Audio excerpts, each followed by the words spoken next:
Snow fell in a relentless curtain, softening the sound of distant explosions and the crackle of plasma fire echoing through the ruined valley. The human outpost lay buried beneath drifts of white, its signal towers bent and blackened, its soldiers shrouded in cold resolve.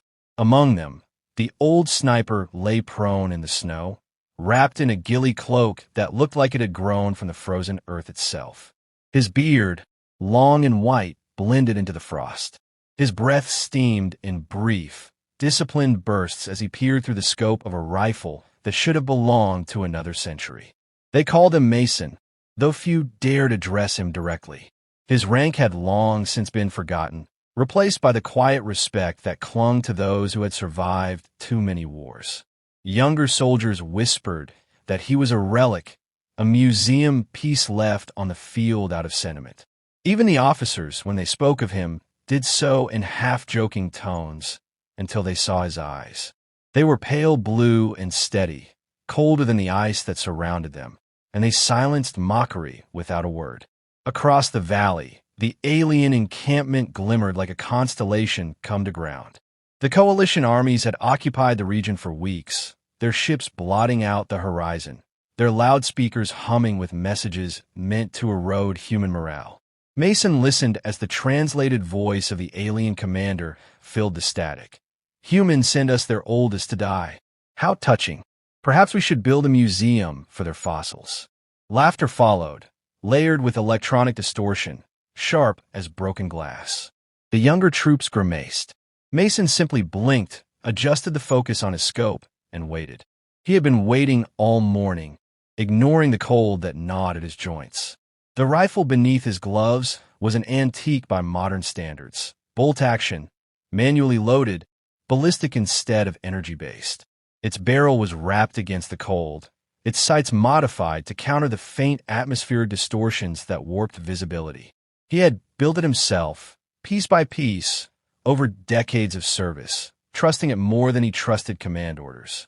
It was, like him, outdated yet precise, made for the long patience of human warfare. A young spotter beside him shifted nervously. "Sir, they're baiting us. You can't hit anything at that distance." "Not with that." His words hung uncertainly in the frozen air. Mason didn't answer. He measured the wind with a glance at the snow drifting across the barrel, then adjusted a dial by a fraction of a degree. The motion was deliberate, ritualistic. In the alien camp, figures moved with mechanical grace, their armor glinting silver blue under the storm's dim light. Mason tracked one through the scope, a tall, four-limbed officer, broad and confident, gesturing toward the human lines. Even at this range, Mason could sense the arrogance in the alien stance. He had seen it before. The same posture in enemy generals, the same expression that believed technology and numbers could smother will. Behind him, the young spotter spoke again, softer this time. "They say you fought on Earth, before the Exodus. Is that true?" Mason's lips twitched into something that almost resembled a smile. "Doesn't matter," he murmured, never lifting his gaze from the sight. The snow thickened, turning the battlefield into a ghostly haze. Somewhere overhead, engines roared, the alien fleet repositioning for the next strike. The old sniper exhaled, slow and even, his finger resting near the trigger, but not yet pressing. Patience was the only currency he had left, and he spent it carefully. In the alien lines, laughter echoed again, louder now, carried by speakers that seemed to mock the very air. Mason adjusted his scope one final time, his expression unreadable.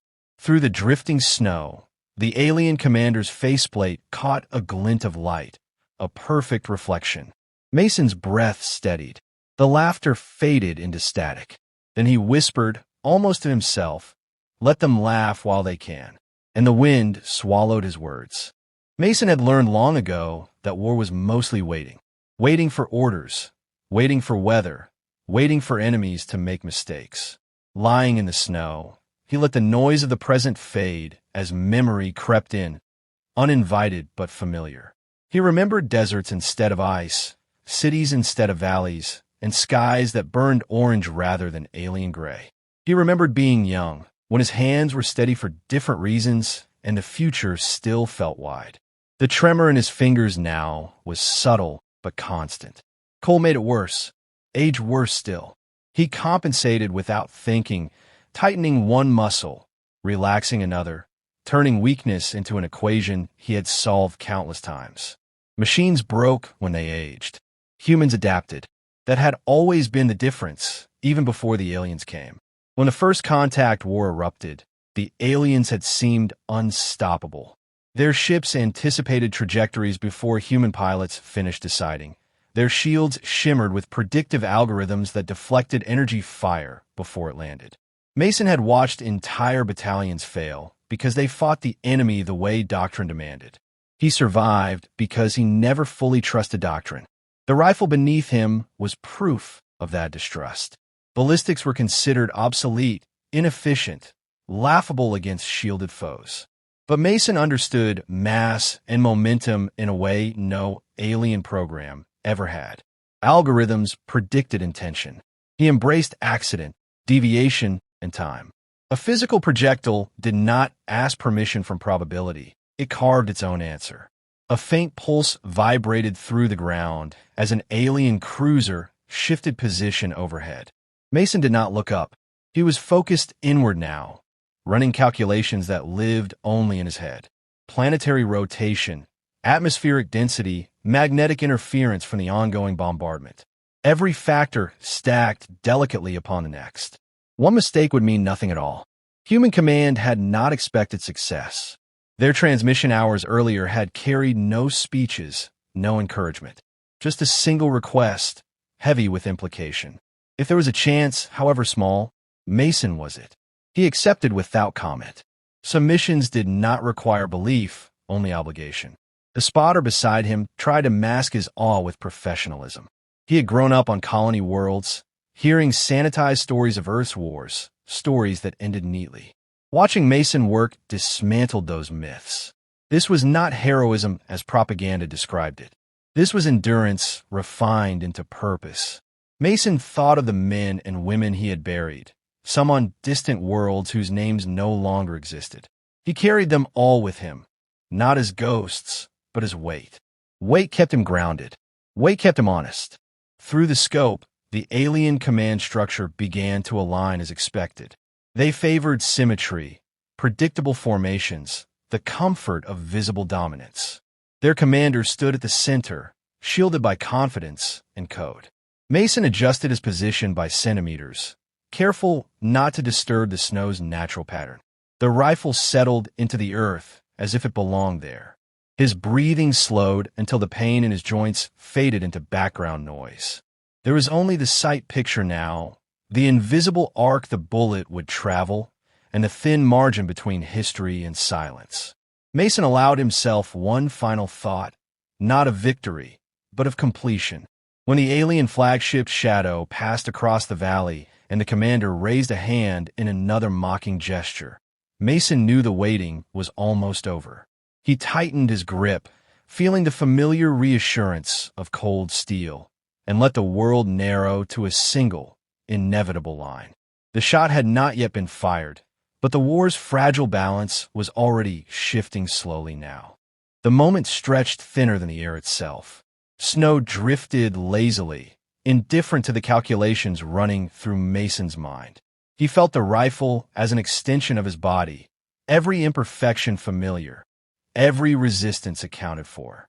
The alien broadcast rose again, confident, theatrical, its cadence designed for humiliation rather than command.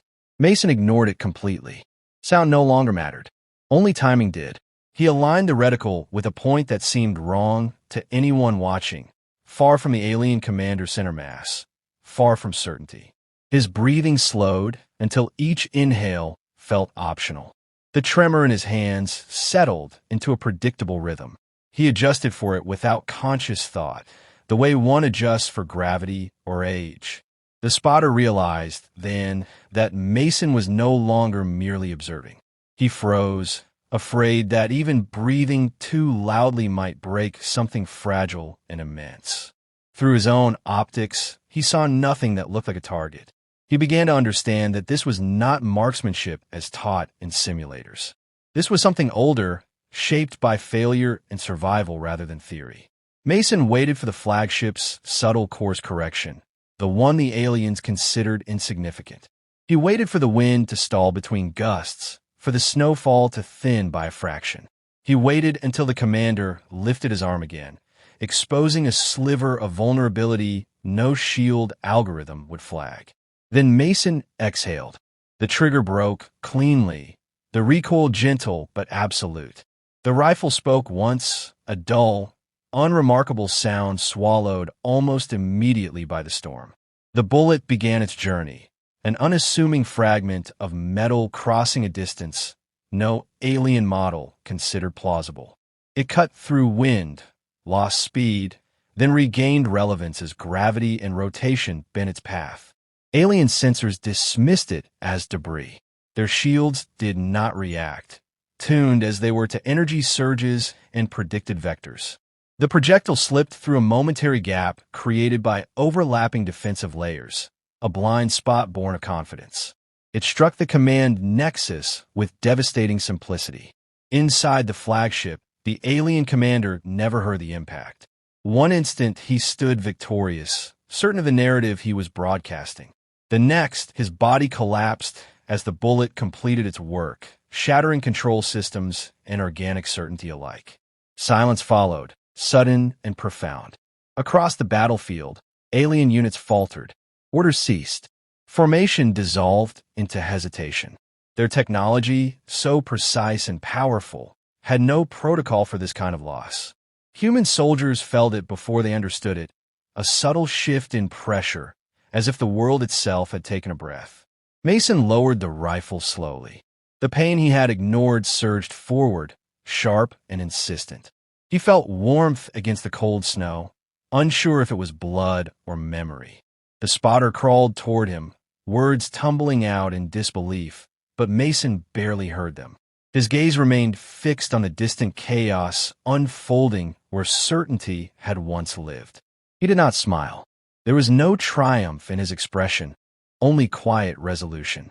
He had not ended the war with anger or pride. He had ended it with patience. As the alien fleet began to scatter and alarms echoed faintly across the sky, Mason closed his eyes, knowing the galaxy had just learned a lesson it would never forget.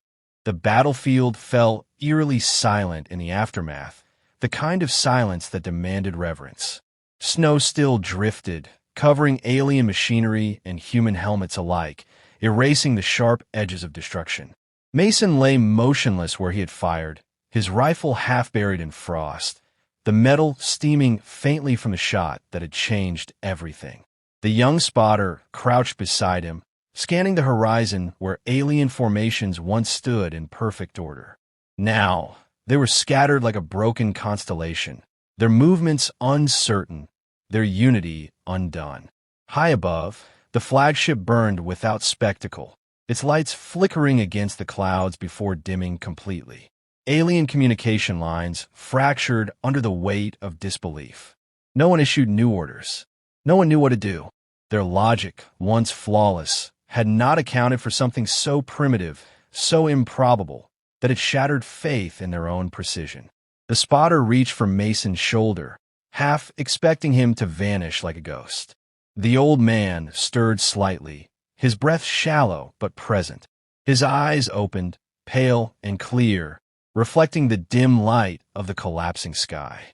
He said nothing. Words had no place here. The silence was enough. Hours later, Human Command confirmed what the field already knew. The alien coalition had withdrawn. Entire fleets vanished from orbit, leaving behind crippled drones and empty trenches. The war that had lasted generations ended not with treaties or surrender, but with a single, inexplicable moment of human defiance. The story spread faster than the news could verify it. Some said it was a lucky shot, others claimed divine intervention. But those who had been there, the ones who saw the old sniper rise from the snow, understood it differently. Among the alien worlds, the event became legend almost overnight. Their languages struggled to contain the concept, inventing a new word to define what had happened: the failure of certainty. Military doctrines rewrote themselves in secret. Generals studied ballistic physics with unease, trying to understand how something so obsolete had outwitted their perfection. No algorithm could model what the humans had done, because no algorithm could replicate stubbornness, intuition, or faith in imperfection. Mason was taken back to base once the storm cleared, though he barely seemed aware of the transport around him. Medics fussed over his condition, but he waved them off whenever he could. His focus remained elsewhere, drifting between memory and the rhythm of distant engines. The spotter sat nearby, silent, occasionally glancing at the rifle resting across Mason's lap. It was dented, its finish worn down to bare metal. Still, it seemed to hum faintly with residual purpose. When word finally reached them that the war was declared over, Mason gave no visible reaction. Peace was a word that belonged to other people, to younger men who still believed it could last. For him, the ending was quieter, an exhale after decades of holding his breath. He looked out across the frozen field one last time, where smoke coiled gently toward the clouds, and murmured something too soft for anyone to hear. The spotter would later recall that moment when retelling the story, though his version changed each time. Sometimes Mason's final words were a prayer, sometimes a warning. Sometimes he claimed the old man never spoke at all. Yet every version ended the same way, with a single shot echoing through history, carried in whispers across planets that would never forget. Long after Mason was gone, recruits studied his mission as myth and caution alike. They learned that humanity's greatest weapon was not power, not technology, but the refusal to accept impossibility. And somewhere beyond recorded memory, in the deep cold silence between stars, that impossible shot still traveled, endless and true,